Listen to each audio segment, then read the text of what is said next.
This is the Breaker.news podcast for the week of July 3rd, 2022. I'm Bob Mackin, publisher of the Breaker.news and host of the Breaker.news podcast. Welcome to edition number 245. The Breaker is your source for news, opinion, and analysis about British Columbia issues, institutions, and influencers. Later, I'll tell you how you can support The Breaker. On this edition, headlines from the Pacific Rim and the Pacific Northwest. I award a virtual Nanaimo bar to a difference maker. And the big deal feature. Call it the 2022 halftime show.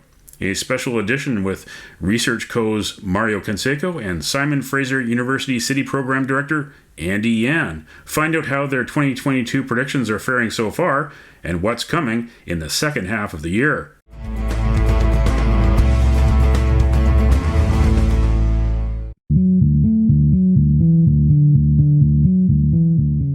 This is the big deal feature on the Breaker.news podcast.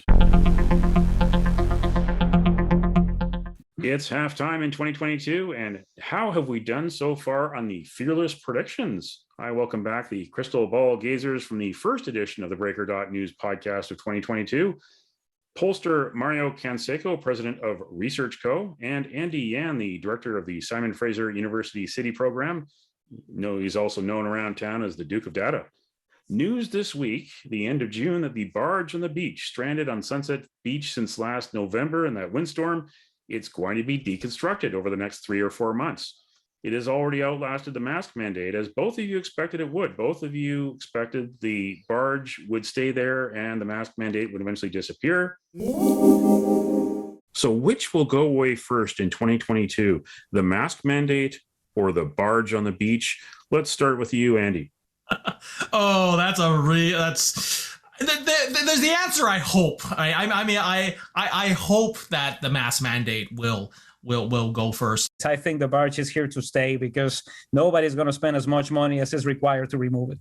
The pandemic isn't over until it's over, and the barge isn't gone until it's gone. So, first civic politics question in this election year: will the barge be gone before the October 15th civic election, or will the mask mandate return before the October 15th civic election? First, Mario Canseco.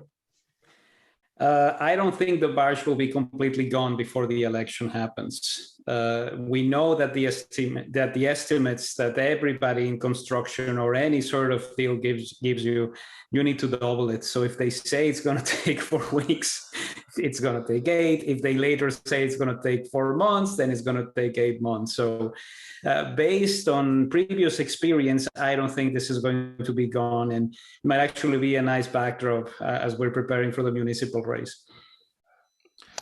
Andy. I think it will.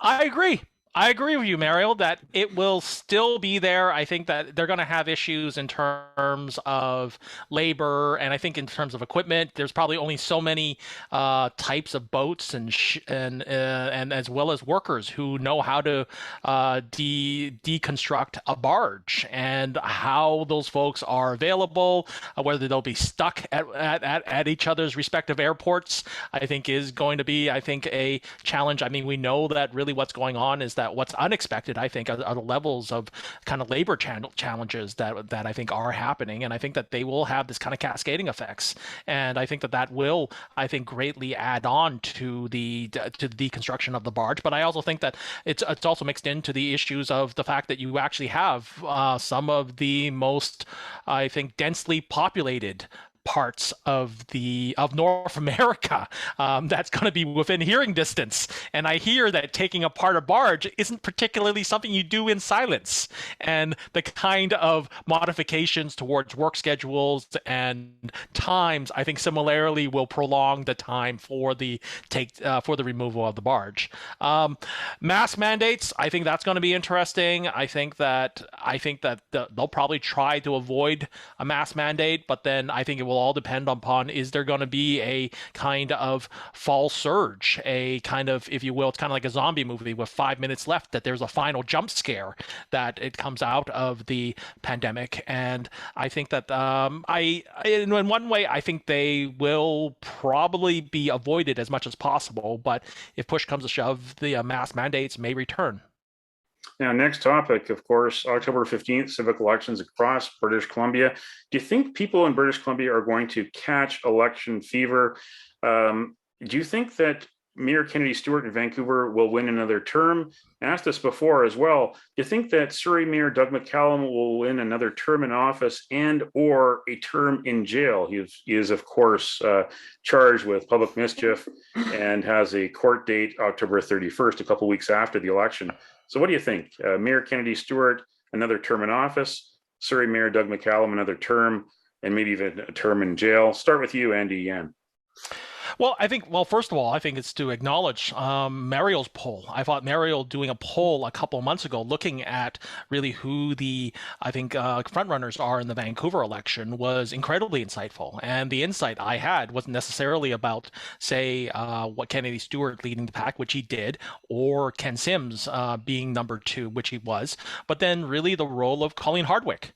And actually, I think for me, it was the realization that a surprise was actually how well Colleen Hardwick had been doing in the face of, I think, a lot of folks, a lot of doubters. And I think that I think gives you a sense that maybe the competition for mayor of Vancouver could very well be a race. But I think that that all being said, I think that whomever will be mayor of Vancouver is going to be facing a very similar, again, I've been trying to figure out to describe it as an Italian parliament or a Taiwanese parliament, or maybe it's a US Congress in terms of the kind of rather chaotic, fractious nature of who would most likely be in council. Because of course the mayor is only 1 vote out of 11. And I think with the kind of mixture that we're seeing in the Vancouver civic election, I think that there doesn't seem to be a very clear majority in that, which is going to bring a certain level of uncertainty. Now, I think over in Surrey, I think it's really, how much Surrey is changing, and I mean, we'll see what happens with Doug McCallum, but then it's really, I think, the other candidates that I think begin to reflect and we've talked about this before, a sizably changing municipality within Surrey, and really how it's now, I think, not only people moving in, but then how they activate themselves in a new political culture. So I think that, these are going to be interesting times for the 2 biggest cities in metropolitan Vancouver, and I think that it's going to be, I think, it's still a long time before the election. I mean, we're really just talking about like almost 3 months that a lot of things could happen. Mario Canseco. I'll start with Surrey. I don't think he's getting either of the terms. I don't think it'll be enough to justify him being behind bars. When we look at the Surrey election the last time, we had a dismal voter turnout. People were surprisingly happy with the way things were going. And we look at the massive majorities that Diane Watts used to command, the fact that we had more than half of voters supporting Linda Hebner in the election that she won. But that is a fairly small voter turnout, which is usually what happens when people aren't challenging the status quo. After everything that has happened with Doug McCallum, the sessions, the problems, the supposed running over of the foot, the romance, the difficulties, and the thousands of people who are moving into that city and want to do something about it, we can assume that the voter turnout is going to be higher and that people are going to be very engaged with the other candidates who are running. So I do think that there's a possibility not only that McCallum loses, but also that he doesn't even contest the election. Right. And in Vancouver, whoever we have in first place in our final poll, that's who I want as mayor.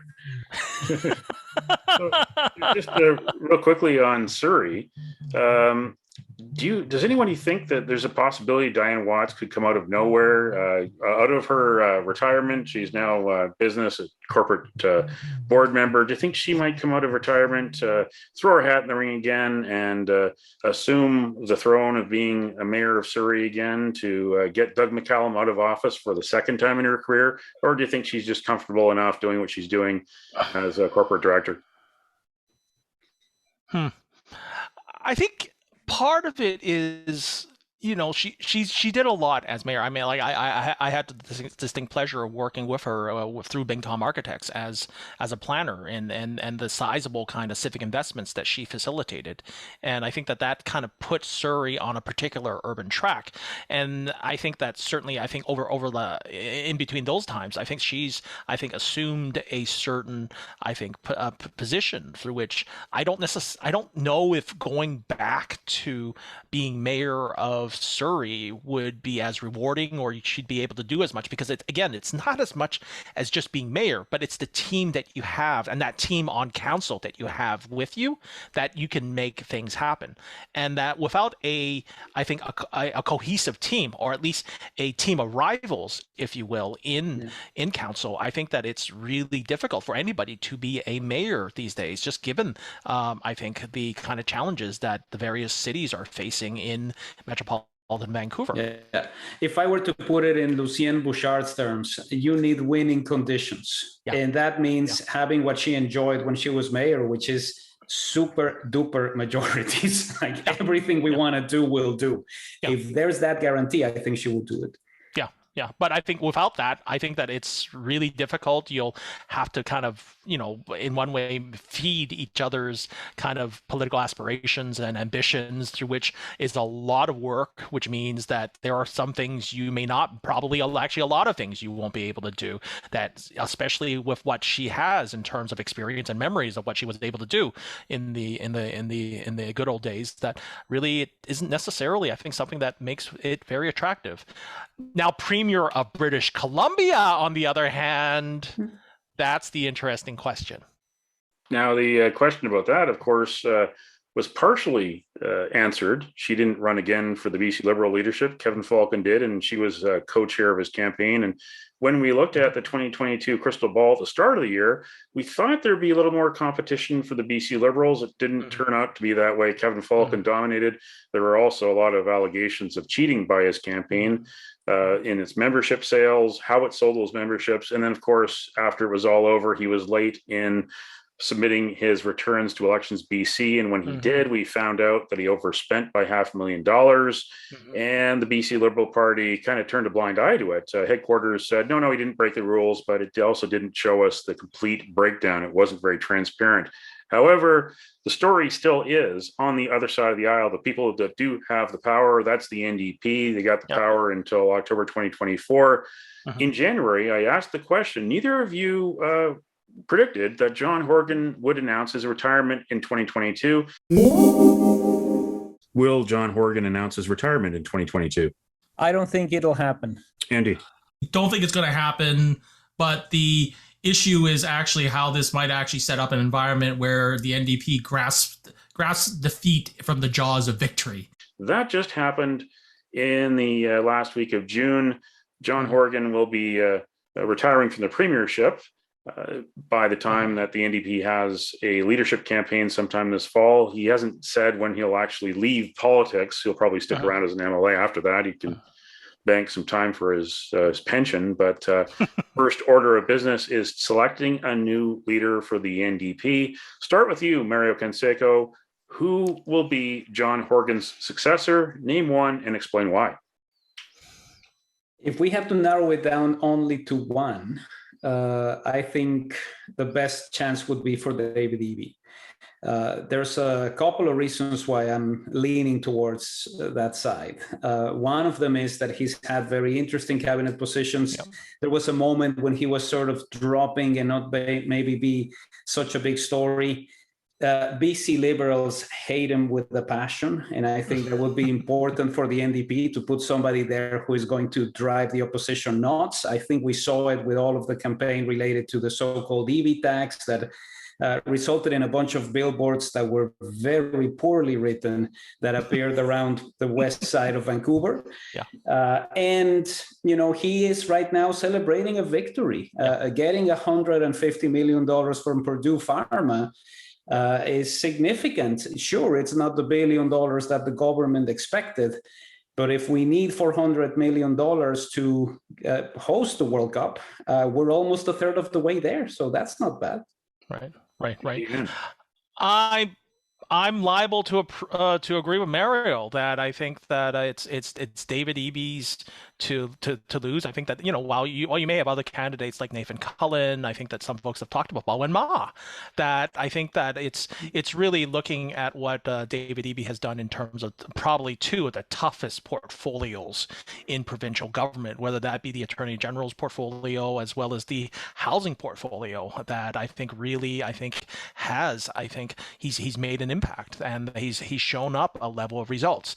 Now, I think what's interesting is really how he's going to work, not only within, say, the city of Vancouver or just Vancouver in general, but it's really going to be his appeal to the rest of the province.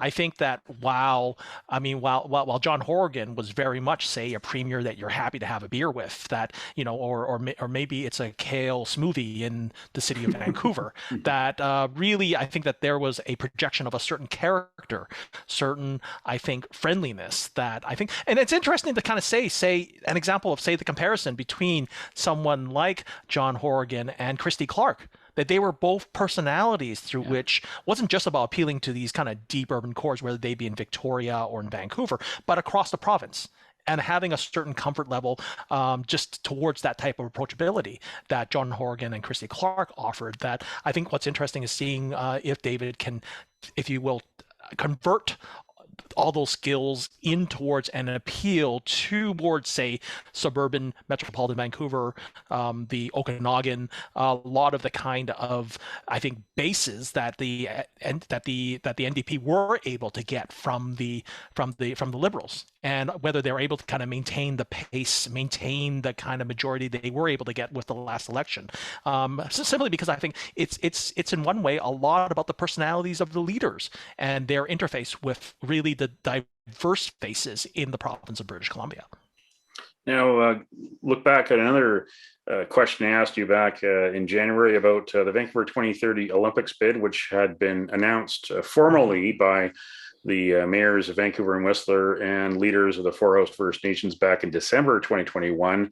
Since then, we've got a little bit of information, few morsels. They tell us that the cost estimates will be coming sometime in mid-July, but they have told us some of their ideas for venues, mostly 2010 venues reused, but they also want to have freestyle skiing and snowboarding up at Sun Peaks near Kamloops instead of Cypress. They want to use the P&E heavily. They want to put curling at the Agrodome. They want to have medal ceremonies and concerts at the amphitheater. They want to have a big air jump at Hastings Racecourse, and of course, put short track speed skating and figure skating at the Coliseum again. So they've talked a bit about that.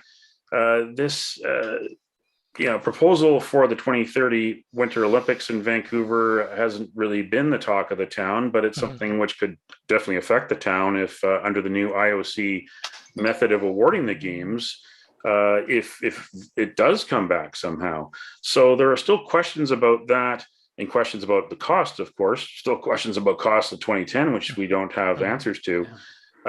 Now, Vancouver is in the running so far with Sapporo, Japan, the 1972 host, Salt Lake City, the 2002 host. The question is this: the IOC wants to know really who's in and who's out by December of this year. The Canadian Olympic Committee doesn't want anybody to have a referendum, but the IOC basically wants to know who's in, who's out by December, so they can start negotiations, so they can ultimately get a decision by the end of May 2023. The question is this: not about whether Vancouver will be at the finish line, crossing the finish line next year, but will the councils in Vancouver and Whistler and the First Nations, will they go ahead beyond July? Will Vancouver be part of the mix in December to take the next round towards this? Because right now the provincial government hasn't given any funding approval. The Canadian Olympic Committee is going to be talking to the federal government as well in the fall. Does this bid have any life in it? Is there a chance Vancouver can be part of the mix when the IOC starts talking to the bidders in December? Mario. Well, I'd say that there's a little bit more life in the bid. Now that you have the involvement of the First Nations, we know that young people have reacted very positively to this, and they believe that it's a good idea. That is also tapered down by the skepticism of the over 55 crowd, who isn't particularly thrilled with what is happening. But I think one of the complexities that we're going to be facing is what happens when it comes to the provincial investment? We saw a lot of time spent on what I like to call the John Horgan Premier Library, the museum that was abandoned. It seemed to be something very important to him. And at the end of the week, he essentially said, this isn't going to make sense. And he was already planning his retirement. So it was abandoned, but there's no real commitment here. I think one of the reasons why the bid support for the bid dropped so drastically last year is you still had the same people from the last time talking about it. You had John Furlong saying this is going to be free, supported by very poorly conducted opinion research that sort of suggested that the Olympics were going to cure every ailment if we did them again. It wasn't the best course of action. And now I think people are warming up to the idea that this isn't going to be the John Furlong show. There's also that indigenous involvement that is attractive. And we're back into a level of support which is a little bit better than where it used to be. Now, it's not overwhelming. It's not as if everybody wants to see this happen.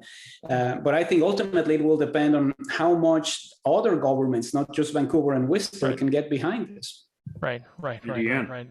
I think some really, I mean, will Vancouver even show up to the race in for the Olympics? But I think that again, we agree a lot, Mario. I think that this is it's one of the things that I think the detail, if you will, on this will be, if you will, the in between kind of discussions around, you know, with what happens with FIFA, and then as well as, frankly, the Vancouver Art Gallery. And I think how, speaking of things that have found additional life, the Vancouver Art Gallery has seemed to have found its own little kind of respark. And I think that this kind of public appetite towards these sizable investments, I think, are going to be the thing to watch, and to kind of see what will happen with those two. To kind of, I think will in one way, I think, guide really what will happen towards that bid. But that being said, you know, I wonder if within the race for the mayoralty as well as council for the city of Vancouver, whether the demand for a referendum or some kind of accountability for a Olympics, I think, will come into those races. And I think that is, I think, certainly, I think the participation of the Indigenous nations, the respective Indigenous nations, I think has added a certain dynamic, a certain richness, a certain, I think, element of support. But yet, I think at the same time, I think that how the respective parties that are running for the mayor or council will fit in towards the kind of, I think, decision making that needs that would, I think, be needed, and that kind of consensus building towards hosting an Olympics or not, I think is something yet to be seen. And I think that, you know, I'd be curious if someone would do a poll on having this. I don't know who. Mario, perhaps you might have some suggestions towards a potential pollster to look at this question, because I think you're right. It's like, what is the public appetite in the face of the, you know, the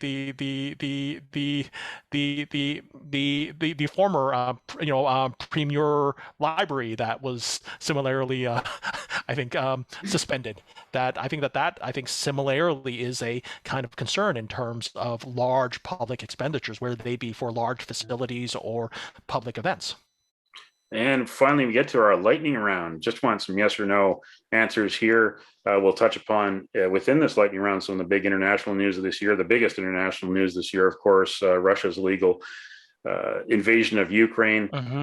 Here's a big question. Will Vladimir Putin be in office by the end of this year, or will Vladimir Putin be 6 feet under by the end of this year? Will he be alive, or will he stay in office in the Kremlin?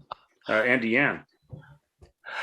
First thing, Slava Ukraini. I think that's the first thing I'll say. I think that it's going to be, I think, an interesting question, because, you know, does this mean we learn how to remove thermonuclear dust off of our windows?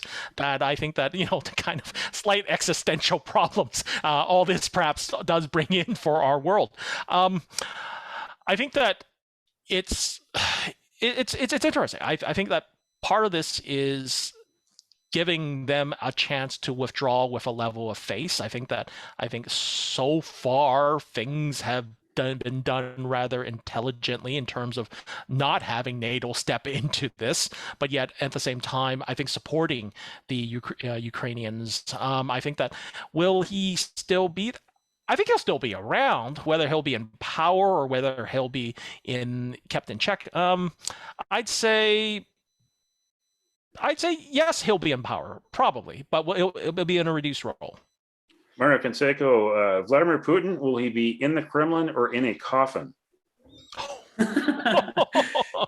I don't think he'll be in either of those. I think there'll be a moment when he decides to step aside for whatever reason, and then somebody else is the one who has to sign the armistice. So neither, but certainly not where he is right now. All right, and now we got 3 questions left. Just give me a yes or a no. The lightning round. First, inflation. Will inflation hit 10% during the rest of 2022? Andy Yan, yes or no, inflation 10%? No. Mario Canseco? No, I don't think it will.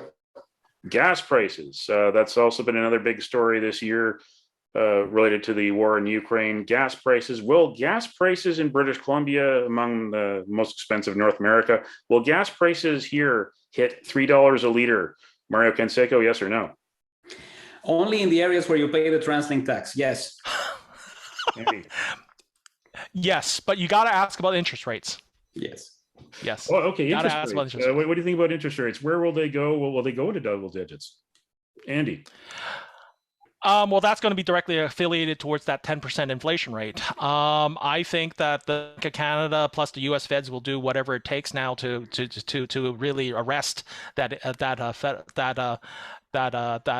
inflation rate. I think that double-digit interest rates if necessary, but not necessarily double-digit interest rates. I think that it will definitely have an increase in interest rates. I think that it will ease. I think right now they're going at about 5-6% right now. I think at this immediate point, if memory serves me right.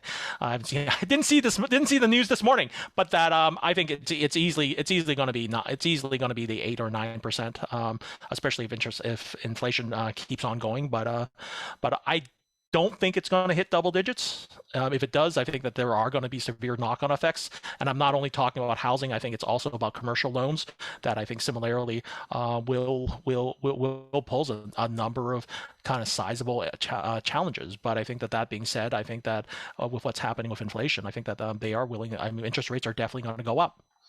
Mario Canseco, just yes or no? We're running out of time here. Interest rates, will they hit double digits? Yes or no? Very near double digits, but I don't think they will. It's such a complicated situation. Yeah. Suddenly 9.9 is exceedingly lower compared to 10. So they're going to do their best not to bring it to double digits because they know it's a psychological barrier that no government wants to deal with. Yeah. And finally, we'll wrap up the halftime look at 2022. We're looking back at the predictions made, but looking forward to predictions for the rest of 2022. The Canadian Football League season is on. Will the BC Lions end the season as Grey Cup champions? Yes or no? Andy Yan? I just have to say yes, and I don't have any reason except that I live in BC. Mario Canseco? I am going to say yes. I think this is a team that has managed to rekindle with the base in a way that was totally unexpected a couple of years ago. So hopefully they go all the way. Excellent. Well, that's Mario Canseco, president of Research Co. And we also have Andy Yan, who is the director of the City program at Simon Fraser University, the Duke of Data. Thanks for joining us again at this halftime special for 2022. We've looked back at some of the predictions made at the start of this year. We've got predictions for the rest of this year. We look forward to having both of you back to look at predictions, look at what has happened in 2022 when we get to the end of this crazy year. So thanks again for joining us on the Breaker.news podcast on the Big Deal feature on the Breaker.news podcast.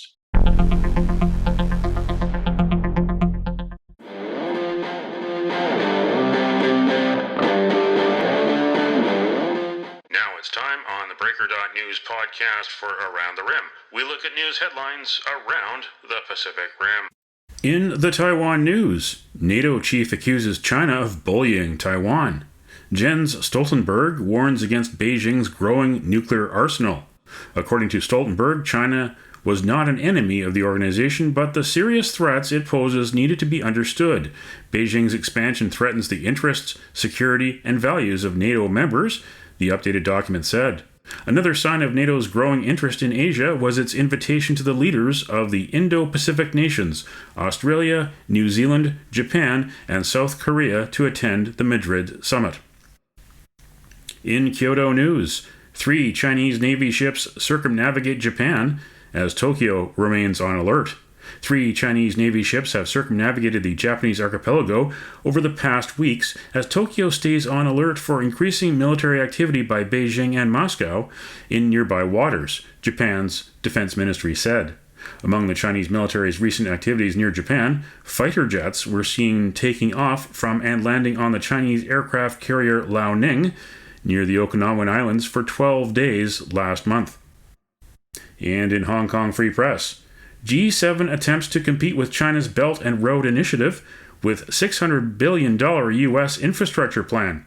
The Partnership for Global Infrastructure and Investment aims to fill a huge gap left as Communist China uses its economic clout to stretch diplomatic tentacles into the furthest reaches of the world.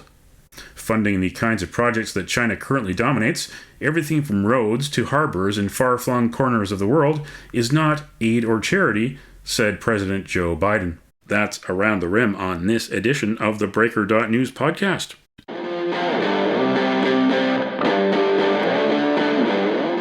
Now it's time on the Breaker.news podcast for Cascadia Calling. We look at news headlines around the Pacific Northwest.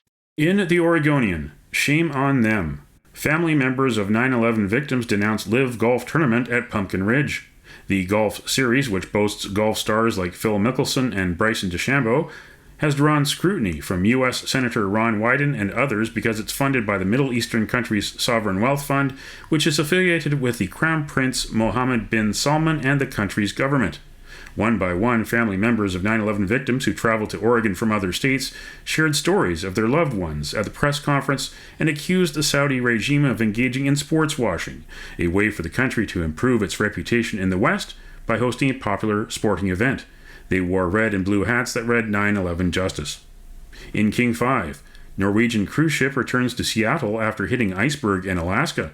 On June 25th, while transiting to Hubbard Glacier in Alaska, the ship Norwegian Sun made contact with an iceberg less than 6.6 feet across, with just a few feet that shows above the water. The decision was made to shorten the voyage. All guests on board disembarked in Seattle as originally planned, according to the cruise line. In Czech news, contractor cuts down an estimated 80 trees without permits in Nanaimo. The property is zoned industrial and the owner has plans to develop it, but it hadn't registered any plans with the city when a contractor started clearing the land. According to the city's bylaw, a tree is classified as being more than 6 centimeters in diameter. The city's bylaws set out fines ranging from $500 to $10,000 per tree, depending on the tree's significance and the egregiousness of the offenses. It could be delivered as a fine, a summary conviction through the courts, or a consent agreement. Last month, a contractor and a property management company were hit with more than $200,000 in fines after they allegedly damaged or cut down over 100 protected trees in Courtenay. That's Cascadia Calling on this edition of the Breaker.news podcast. It don't matter what color you are, 'cause love will conquer hate, so you won't stand alone, you won't stand alone.